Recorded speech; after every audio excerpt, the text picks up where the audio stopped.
Hello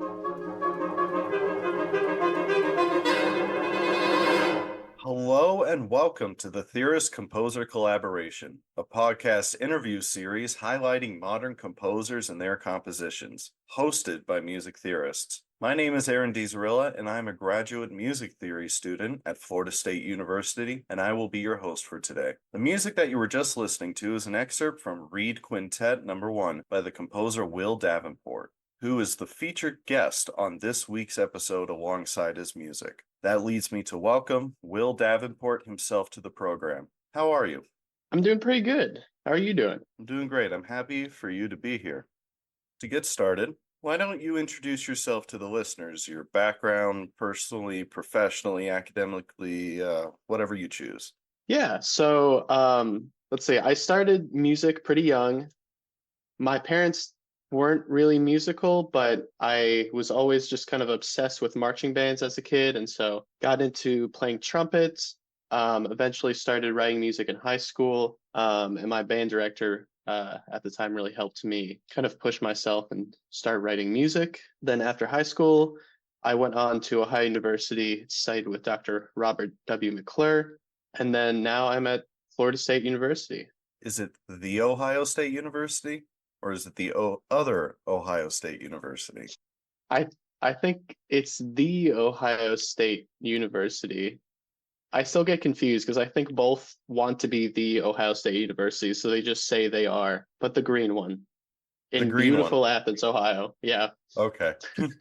So, Will, how would you describe yourself as a composer, and then in extension of that, your music?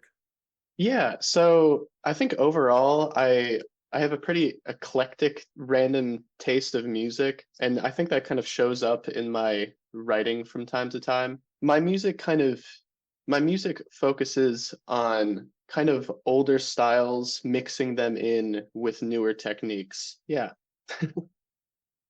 Okay, fair enough, fair enough. And, if you were to, going off of that, mixing in older styles, what that means to me is that you have some compositional inspirations in the forms of different styles and perhaps composers. So if you were to compare your different inspirations to a composer or to a time period or style, what would that be? It's kind of morphed over time. I think early on it was definitely very like late romantic Rachmaninoff inspired. But as I kind of learned about other styles and more modern styles through my undergrad, I became more influenced by Stravinsky, some, I suppose, Kate Soper. That's interesting. The guest last week, Keenum Wynn, she also highlighted Kate Soper. So I want to ask, what is it about Stravinsky or Kate Soper too that draws you to that sound? That through your development as a composer and as a student in your undergrad, what drew you to those sounds? I think with Stravinsky, it's more of an aesthetic draw. The way he orchestrates and uses instruments and thinks about instruments as almost kind of like separate characters at times is kind of similar to how I think. And I say Kate Soper more in that a lot of her pieces have either stories behind them or kind of philosophical ideas behind them that kind of framing around a piece I find really interesting. Your rationale of why you're drawn to those sounds makes a lot of sense in my mind from the qualities that are in Reed Quintet No. 1. And we'll get to it specifically with the last movement, but there certainly is a different character for each instrument in many of these movements. And also that brings me to asking about the piece Reed Quintet. #1. So the title. All right, Reed Quintet #1. For contemporary music, although there are plenty examples of this kind of nomenclature, one of the most famous recent examples I can think of is Jennifer Higdon naming her violin concerto. The plainness, no offense, of this title is a bit striking. Can you talk about why you named it with a sequential, matter-of-fact title instead of as a character piece? And then can you talk about what the movement titles are? Because there's 4 movements, and these certainly have character to them. Right. I think kind of a few reasons. One is that those ideas of like old styles, I think I still really enjoy the idea of like writing a quintet or like a concerto and like having that as the baseline is almost like a theme that you can do variations on. I find that really interesting. Obviously, this piece is pretty all over the place, and I think also having such a having such a plain title juxtaposed with everything else that's going on in the piece, I would find I just kind of find it funny. I also just like the idea of an audience member sitting, waiting for the concert to start, reading the program and reading, oh, Reed Quintet I, and then going through the movement titles and being like, wait, what? So, can you share with the listeners what the titles of the movements are? Yes. So the first title is called Well, I, dot, dot, dot. Second movement is called Interlude. Third movement is called Interlude 2. And the fourth movement is called What Was I Saying? Yeah, so that there is that, like, I'm not really sure if this is the right terminology, but like meta irony here. Because like Yeah, you're calling on tradition essentially by naming the piece with a more clinical sequential nature. But as you said, the character of the music isn't plain in the slightest, which is what the title may lead you to think. And then on top of that, the movement titles certainly are not. And so that, we're gonna do a little breakaway here.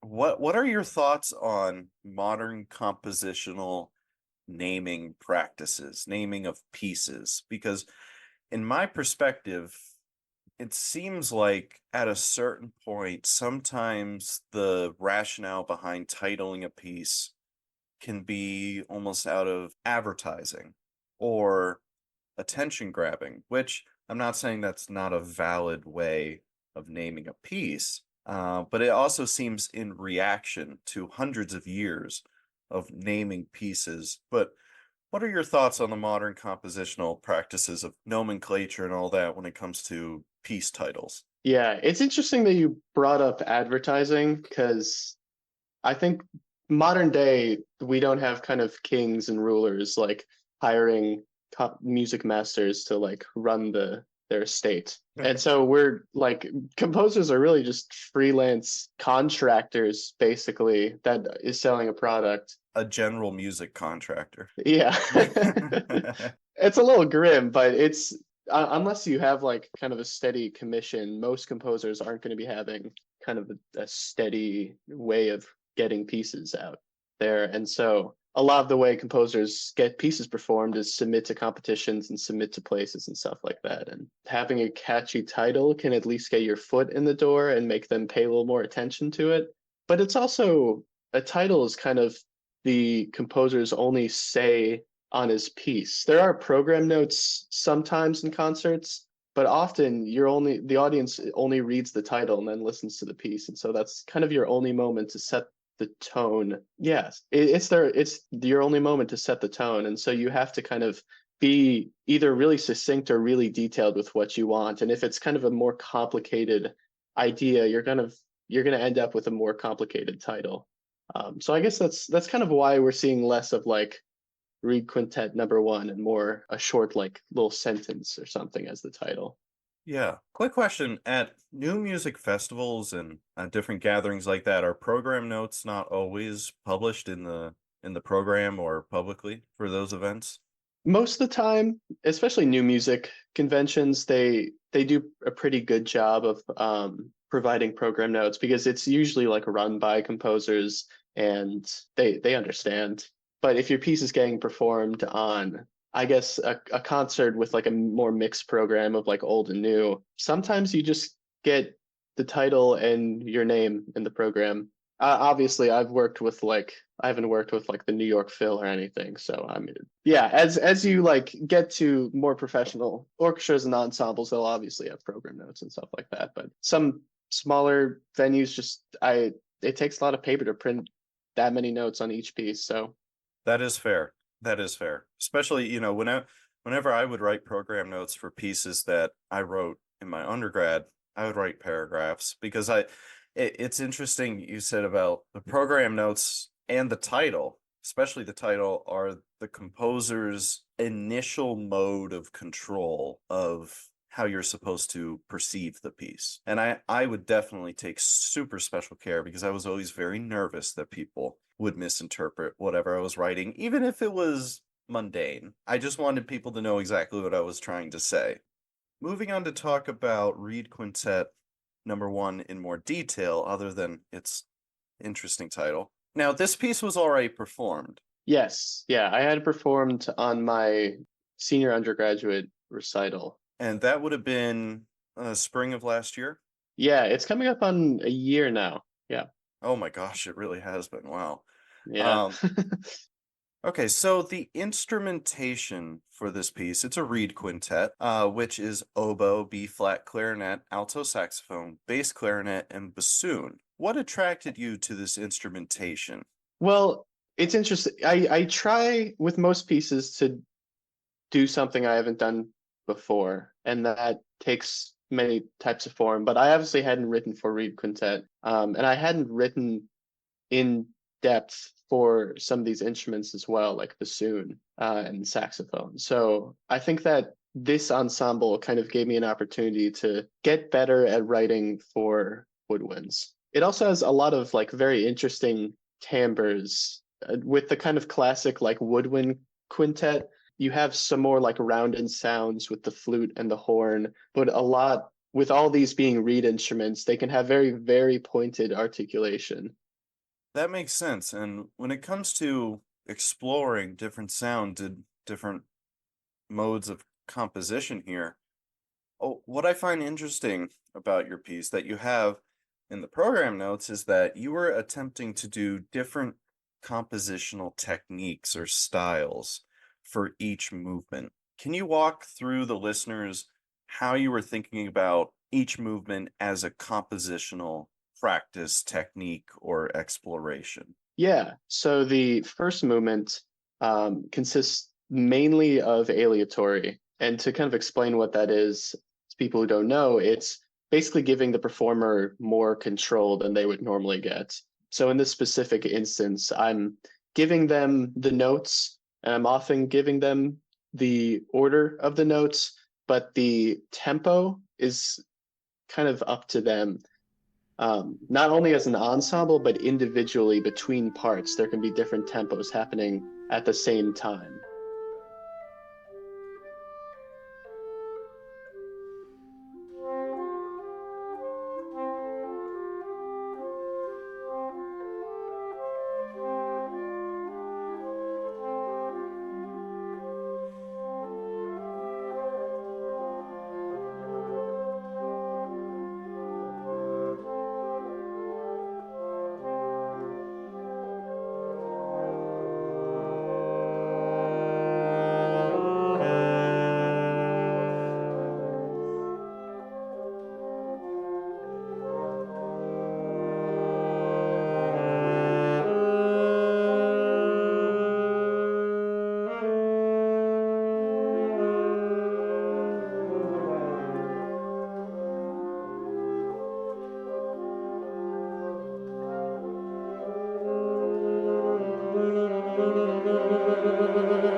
What is it like in the process of composition? You have to juggle between control and letting go of control depending on the style of composition that you're doing, and aleatoric is purposely giving away control of the sound or the structure, well, structure to a degree, to the performers, What was it like composing in that space of limited control over what the sound is going to eventually produce? Because to me, that would be very anxiety ridden to be writing something like that and not 100% knowing what's going to happen in a given rehearsal, even.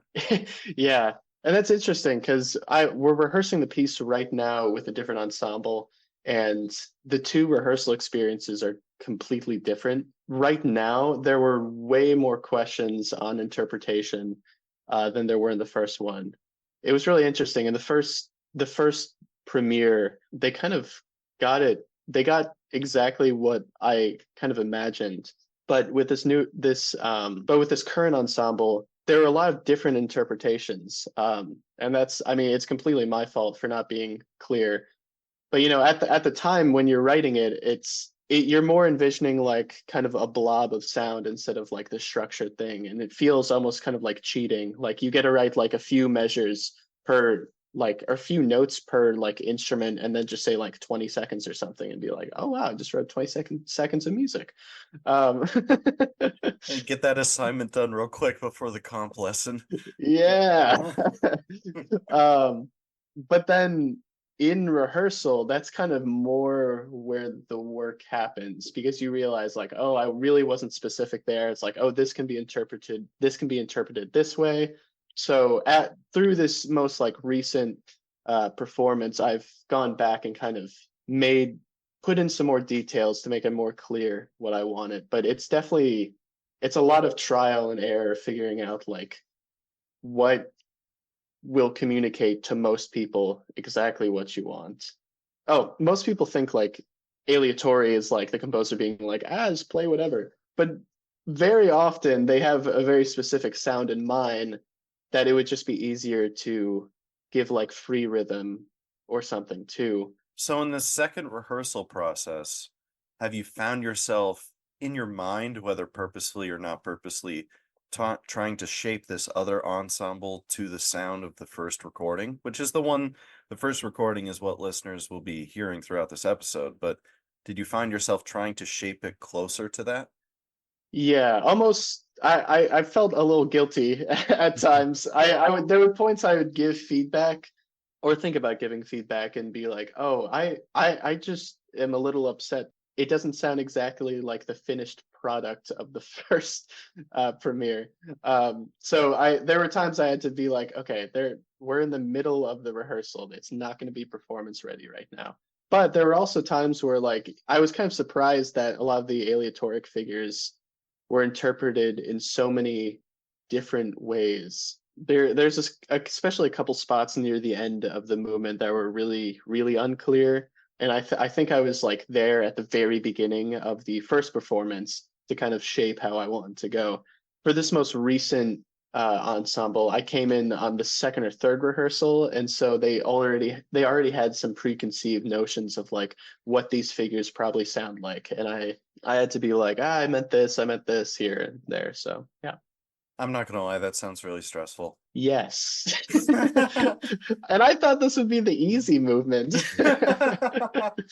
And to the listeners, this interview is actually timed at a very unique moment because Will here is talking about another rehearsal for another performance.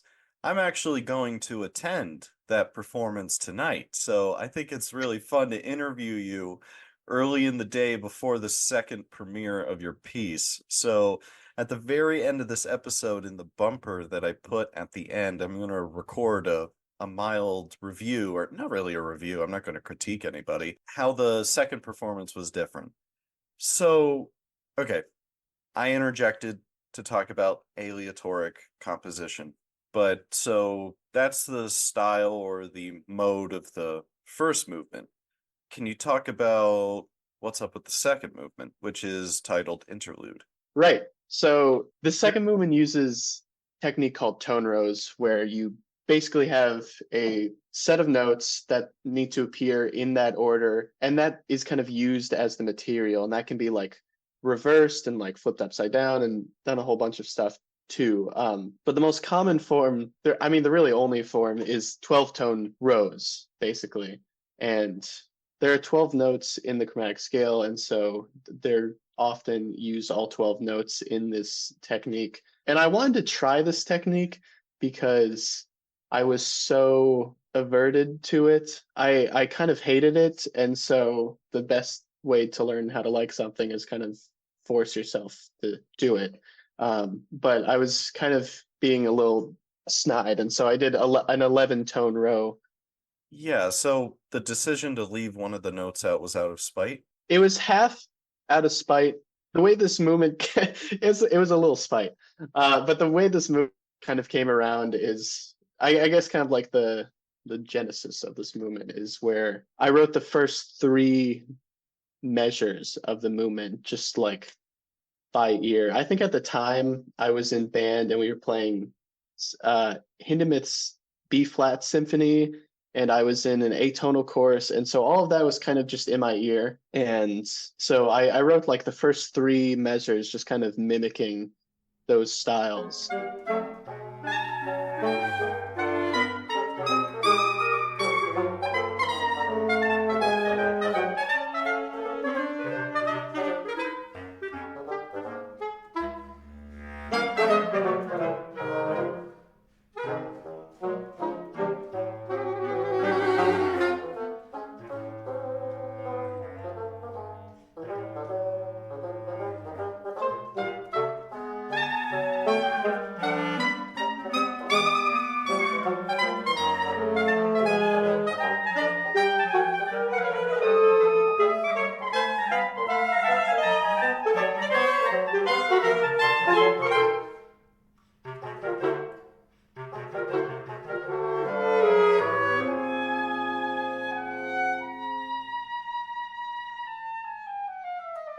By doing that, I kind of found like, oh, it's like really close to being a 12th tone row.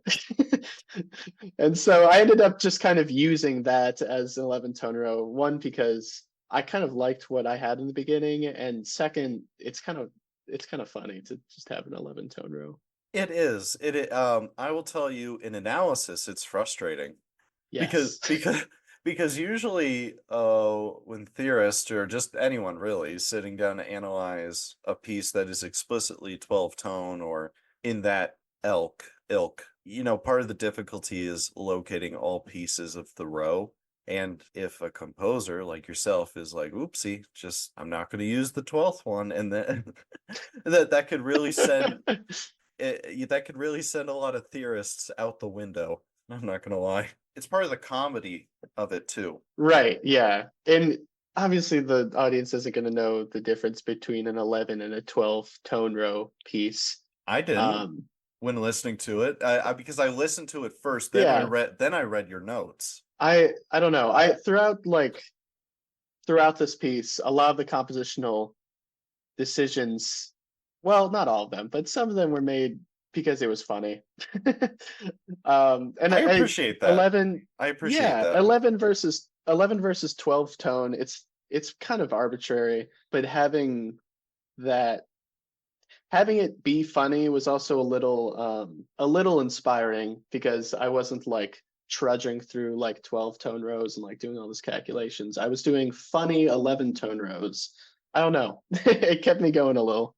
So since we're talking about the second movement, and we're talking about naming pieces and character pieces and how music can speak to whatever it's titled, the second movement has a title, a secondary title. It's not in the program notes of the score, but it's on the page when you start playing of the jester's privilege, which it's about a jester. So we have another comedic aspect, but can you speak to why you titled that and what the jester's privilege is? I actually did not know that this was a formal thing before reading your notes. Right. So obviously at beginning a piece of music, normally there's a tempo marking, and that's sometimes has kind of an expression marking with it, like andante or like vivo or something like that. And that was just something else I wanted to play with. But the basic idea is that jester's privilege was the jester was able to say anything he wanted, and he could mock the king and the queen and like make some lewd comments and stuff because it was understood that nothing he said mattered.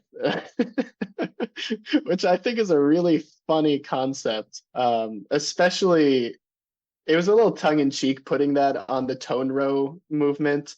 And I wanted to make it clear that like I enjoy serialism and I don't atone know, and like man. stuff like I don't that. know. You labeled the 11 tone row movement as the Joker movement. I like it a lot now. When I was writing the piece, I was a little tired of it because it was I was playing it and I was learning about it in class, and I was just an exhausted college student, and I was like, I don't want to do math right now. I Which feel and then I ended up doing math. Hey man, I totally understand that feeling when it comes to atonal theory.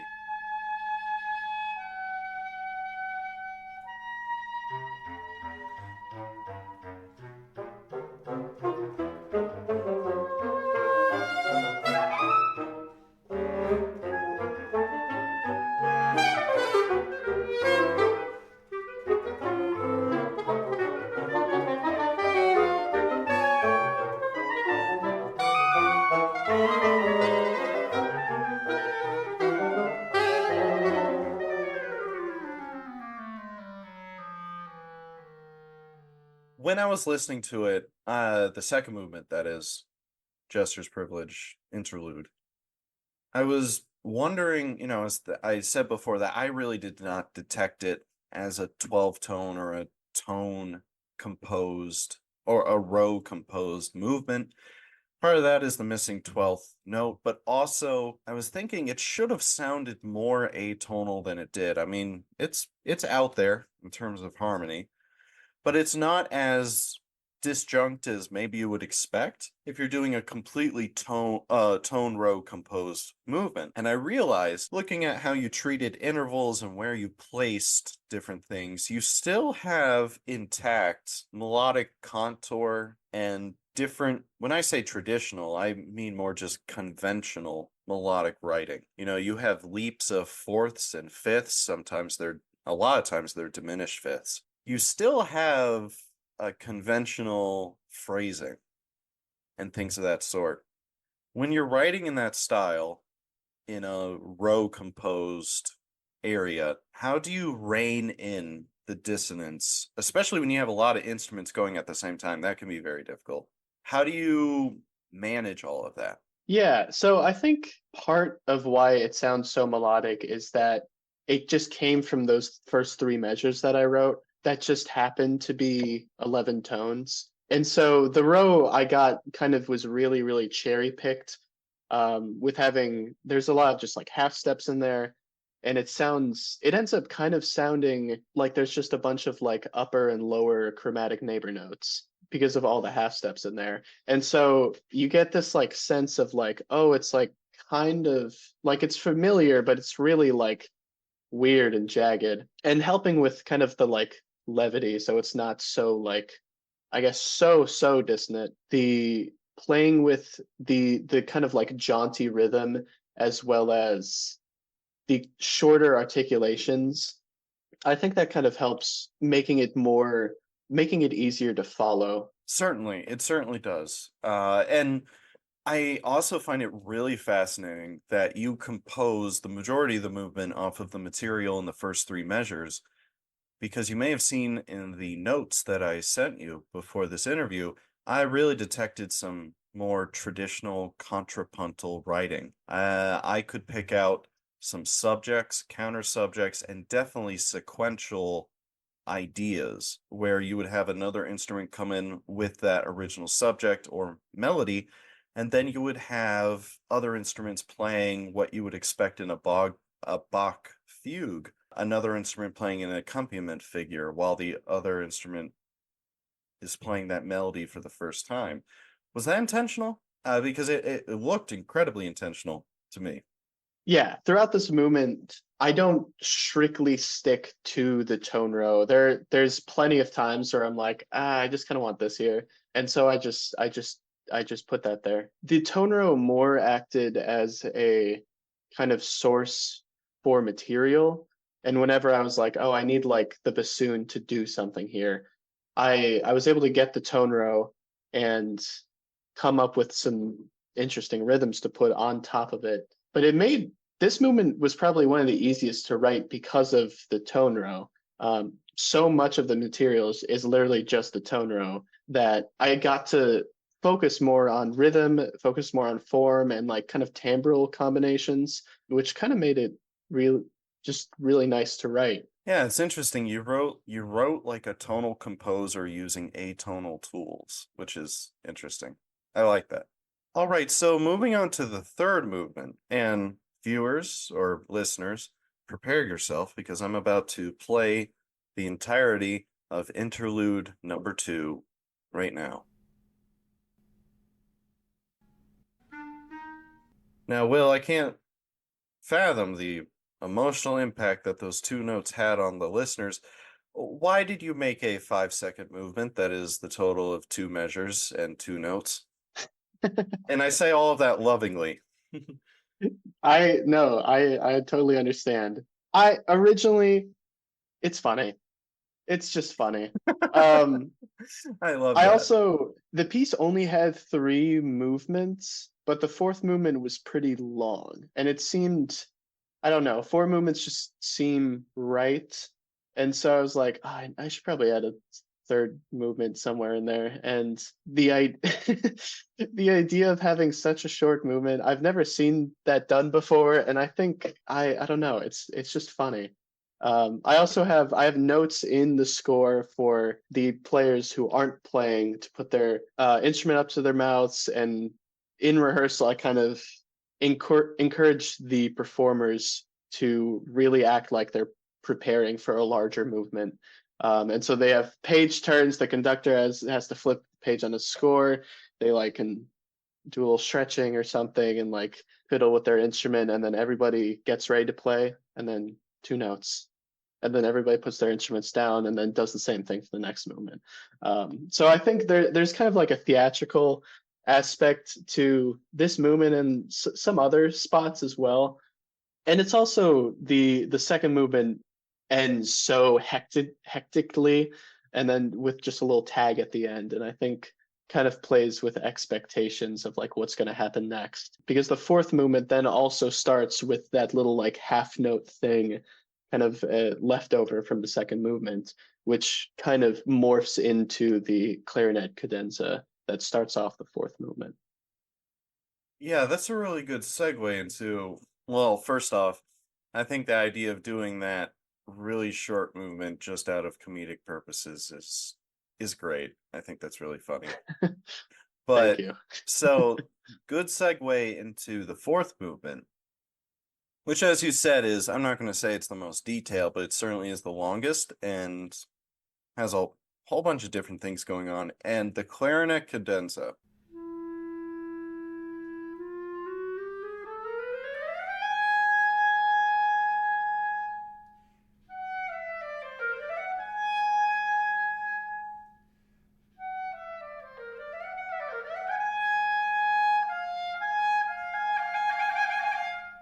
All right, what were you referencing Gershwin with that B flat clarinet slide up to that note? Because when I started listening, I was like, oh my gosh, that sounds like Rhapsody in Blue. What was it that on purpose? It wasn't completely intentional while I was writing it. I mostly like, oh, it's half steps, and then there's more half steps going on. But later on, I kind of realized like I did want the clarinet cadenza. The purpose of that to be kind of a transition from the weird like uppity like rhythms and tone rows of the second movement and transition into this kind of older semi like folky style that kind of gets played with a bunch. And so having I definitely had that sound in my ear, and having that like, oh, it's like it's sort of Gershwin-y bits really throughout the cadenza kind of helped with that transition. All right, fair enough. So I'm not saying you copied. It's just when I listened to that, you're talking about the piece being like referential to other things and comedic in its own internal way. And another reference I would say is like the piece title is What Was I Saying? And the joke being, of course, that you started saying a sentence in the first movement, you had two whole interludes, and then you ask, well, what was I trying to say in the first place? There's a lot of interruptions going on musically. There's a lot of places where the instruments are interrupted by each other. But there's a moment in the first third of the piece where you end a phrase like it's a symphonic movement.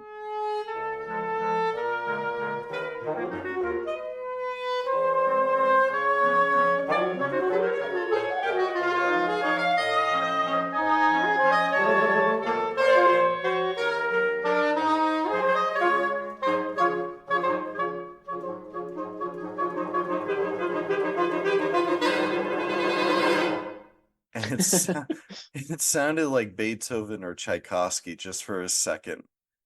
Was that on like it reminded me of how sometimes Scriabin would self-referentially make fun of other romantic or earlier romantic composers with how cheesy some things can be. Was that on purpose, or why did you, after so many different interruptions, bring it to such a conclusive end in the first third? I wanted to kind of go to the next section, and I was really trying to figure out like how to transition between the first, like, I guess A section and then the next B section that has like the bassoon trying to play something and everyone keeps cutting her off. I don't know. Because initially you hear it and it's like it's clearly just like 5-1, 5-1, 5-1. And it's like, oh, okay, maybe the movement's gonna end soon. And then it completely like soils and then speeds up and turns into a trill and becomes more of like a gesture and more of like a ah.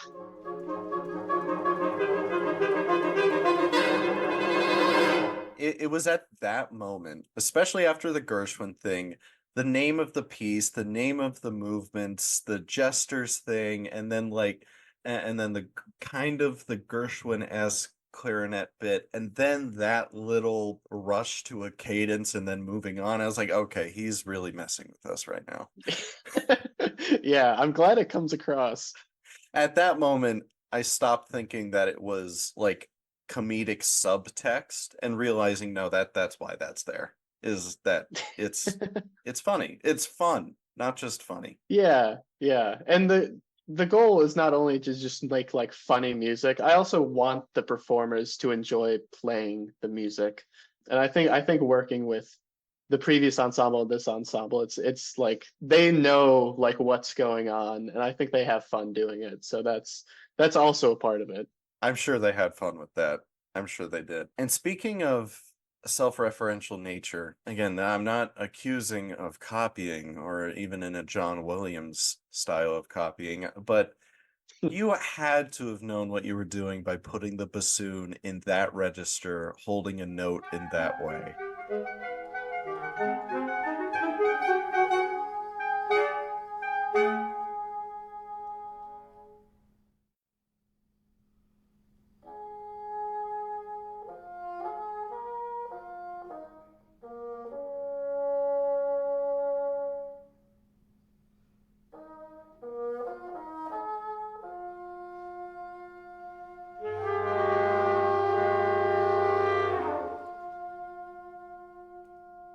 It sounded so much like the bassoon at the beginning of The Rite of Spring, which, I mean, for us, I'm sure for composers, and you said Stravinsky is an inspiration in a handful of ways. I was listening to that, I was like, oh, that's the Stravinsky bassoon.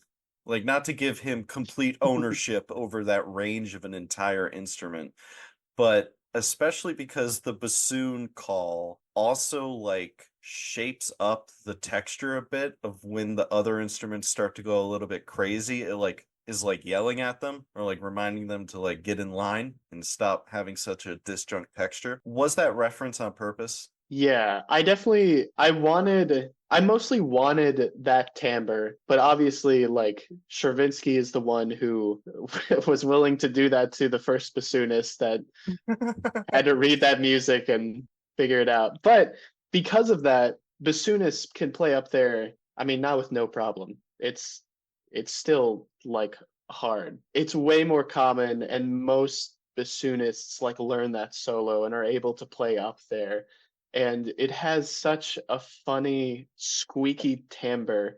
I really wanted to have that in there. Yeah, it shows how iconic that timbre is because you didn't decorate it like Stravinsky, you just held it on one note, but it's so iconic in our ears, that range and that timbre, that the ref to me the reference was immediately clear. Even though you just held a note. It's not like you were like playing the melody or anything, but yeah, that's really cool. Yeah, and the idea behind the bassoon holding that note throughout the movement, this whole movement is each instrument trying to be in the limelight and be the focus of attention. And so they're kind of like wrestling each other throughout. And I do that because every time an instrument wants to take over, it plays a concert G sharp, and it plays the note. It's like, okay, here I go. I'm gonna say something. It's my turn. And there, I give it to the bassoon really high up, as if it's gonna play this like kind of Rite of Spring-esque ornamented melody, and then it just completely gets cut off and it doesn't get to finish what it's saying. That was kind of the thinking throughout this piece as I was writing it, of like kind of the form of like people taking over and like wanting to Yeah, wanting to play the melody. what's interesting is that I saw it more in less of a thematic context, like you're saying. I saw it more as a imitative counterpoint, almost, which in effect, that's kind of what it is, but I like Yeah. I like the rationalization of them stumbling over each other because that is what what it equates to. It's like Mhm. imitative counterpoint with a couple screws loose and placed a little bit jarringly because like each theme doesn't want to wait for the other one to finish or like have its spot.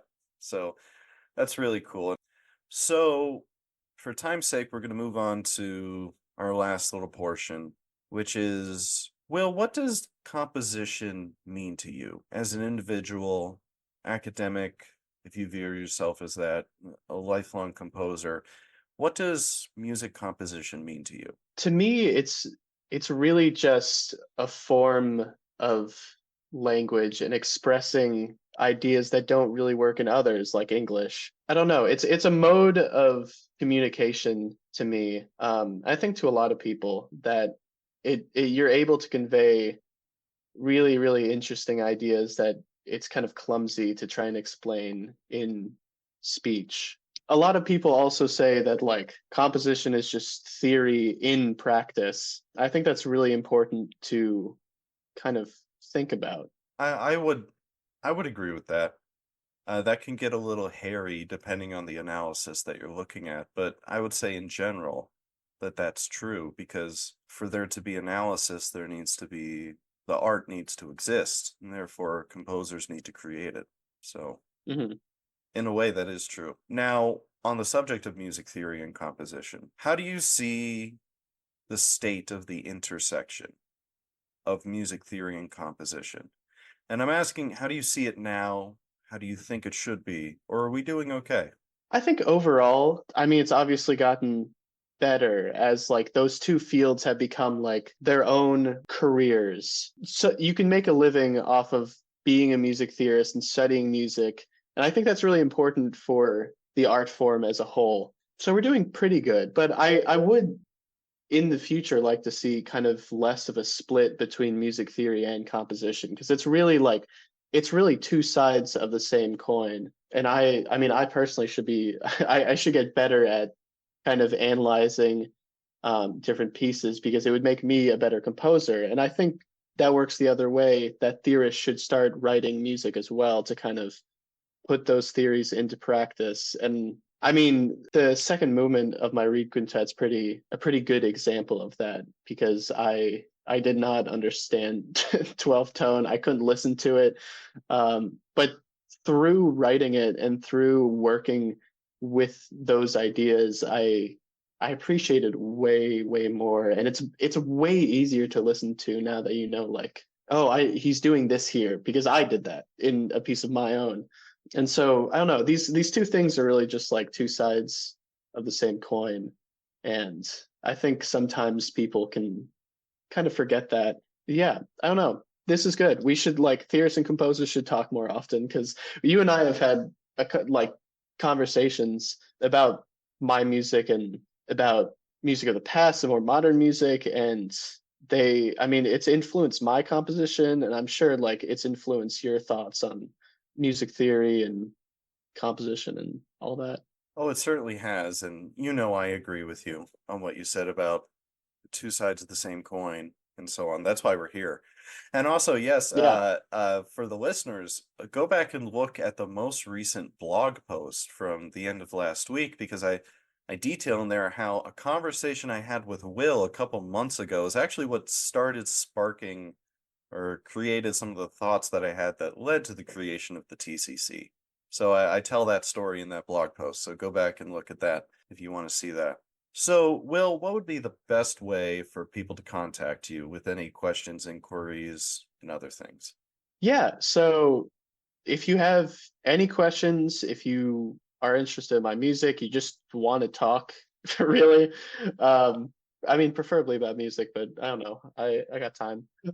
You can email me at wdavenportcomposer@gmail.com. I'm also on Instagram and YouTube. I'm going to be trying to be a little more active on there, as well as Facebook, if you like that sort of thing. But yeah, I have a Instagram, YouTube channel, and Facebook.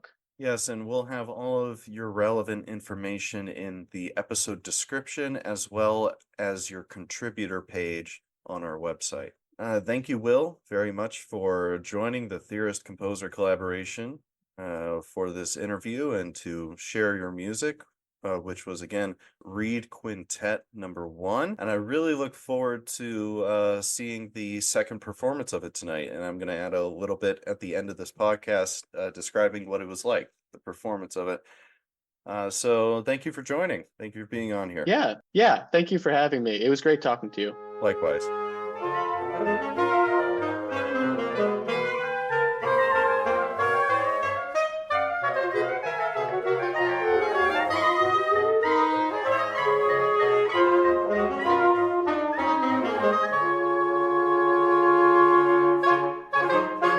Hello, this is Aaron again, and I want to thank you for listening to this episode of the Theorist Composer Collaboration. Another big thank you to Will Davenport for joining the program, alongside his composition, Reed Quintet #1. In the description of this episode, regardless of the platform you are on, there will be links to Will's email and social media, and I would appreciate it if you could show him some support. His information will also be readily compiled on the corresponding contributor page on our host website as well. As I referenced in the episode, later on the same day of recording the interview, I had the opportunity to see the second premiere and performance of Reed Quintet #1. This performance experience was a bit different than listening to the recording and reading the score for a handful of reasons. For one, at the time of the original recording, Will was not able to find an oboe player, so the first recording, the one you heard throughout the episode, has a soprano saxophone playing the oboe part. So for this second performance, they had an oboe player, and the sound was, of course, different. There was a bit sharper and snappier articulations, which is, of course, due to the different instrumental timbres. Another element integral to the piece, something that we discussed during the interview, is the comedic aspects, most especially with the third movement being 5 seconds long and 2 measures with only 2 notes. Being part of a live audience, especially anticipating the theatrical elements of the piece, it was fun to hear the audience laugh, engage, and be receptive to the intended moments of levity, especially with the third movement. A handful of people also clearly got the slight Gershwin reference, at the start of the fourth movement. Overall, it was a fantastic performance by the FSU Polymorphia New Music Ensemble. I want to again thank Will Davenport for coming onto the program and sharing with us his fantastic piece, Reed Quintet No. 1. For further updates and notifications on the Theorist-Composer collaboration, make sure to subscribe to our email listing on the homepage of our host website and follow our Instagram and Facebook pages. Relevant links are in the description. You can also listen to future episodes through our host website, Spotify, Apple Podcasts, Amazon Music, and YouTube. So make sure you subscribe to the platform you're choosing. Again, all relevant links are in the description. TCC episodes are posted weekly on Mondays. Don't miss our weekly blog posts, which go live a few days after a new episode is added. I am also very excited to promote that our next featured composer is Gabe Gutowski, with his composition, Modest Mutilation, being featured as well. You won't want to miss it, but until then, this is Aaron, and thank you for joining the TCC.